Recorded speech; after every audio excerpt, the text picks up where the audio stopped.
David Bentley Hart is regarded as one of America's brightest theologians, with a rare mix of expertise in literature, history, philosophy, art and culture. He's a prolific author who writes with authority and wit. His work is brilliant. In 2009, Hart waded into the debates around the place of Christianity in Western culture with his book Atheist Delusions, The Christian Revolution and Its Fashionable Enemies. In this book, Hart challenges the argument that Christianity has been an unrelenting force of evil with its crusades, witch hunts, the Inquisition and support of slavery. So when I met with him in a house in Baltimore, I began by suggesting there's at least some truth to that popular perception of Christianity's failings. Here's what he had to say. Undoubtedly, Christians have been remarkably ingenious at betraying everything that their faith putatively stands for. You can't deny that. The genetic attribution, however, that says that Christianity is the source of these evils is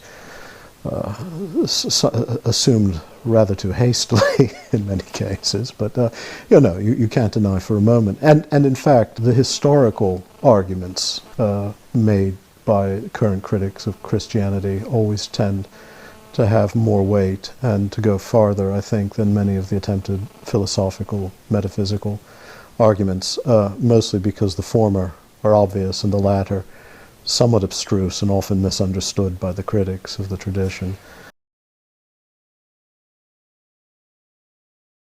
The history, as it's often presented to us, consists often in caricatures on both sides.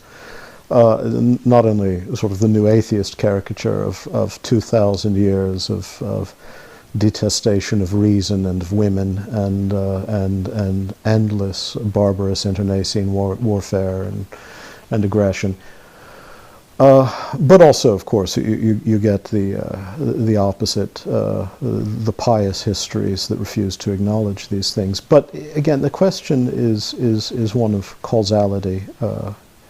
And often what one finds to be the case is that any sin, any evil committed by a Christian person or a Christian people becomes an argument not only against that person or that people, but against the entire tradition of Christian belief and the existence of God, as if one can make a leap from that to the other. The first task is to make a close inspection of the history we're discussing and try to understand to what degree the interests of the state, or to what degree the interests of civil society, or what degree individual interests are involved in these evils, and whether that really militates against the truth of the gospel. Yeah, and I have plenty of acquaintances, some friends as well, who find it almost impossible to acknowledge, or even current institutional evils, which are no less grave in some respects than these more antique malfeasances. Does it or doesn't it, as you acknowledge some of those failures, have any bearing on the legitimacy of the faith itself? Well, probably in some sense, in that Christianity does claim to be a force that transforms hearts and souls, and the degree to which Christianity was absorbed into the apparatus of civil society and the state after the 4th century is in some sense a measure of the real power that the gospel claims for itself. I think, as I say, I think a serious argument can be made there. At the philosophical level, the critics, the current crop, the new atheists, who are, as a rule, somewhat less adept at philosophical argument, even the trained philosophers among them, than the great critics of Christianity of the past, are just unable to make the sort of arguments they would like to make. I mean, Richard Dawkins is an obvious example of someone who thinks he has good arguments, but simply doesn't have the training, perhaps the aptitude, but definitely the training to understand the metaphysical tradition. But the historical record, if he wants to argue on that ground, he has a great deal of material at his disposal, and that's an argument one can engage in good faith.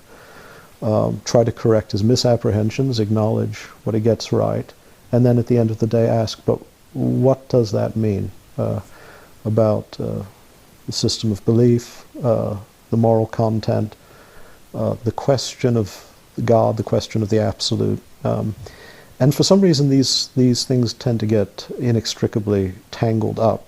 The best example among the new atheists of this is Christopher Hitchens, who just does not make distinctions anywhere. You know, there is something called religion, and it is responsible for every evil everywhere, and even those which are manifestly not religious. I was disappointed by that. I enjoy reading Christopher Hitchens, but in his book God is Not Great, there's a chapter whose title proclaims that the metaphysical picture of reality offered by religion is false, and then one looks in vain in the pages of that chapter for a metaphysical argument. And, you know, I think the points where it's not clear what exactly it is he's arguing, he complains legitimately about the treatment of young women in India who have insufficient dowries that can be beaten and killed.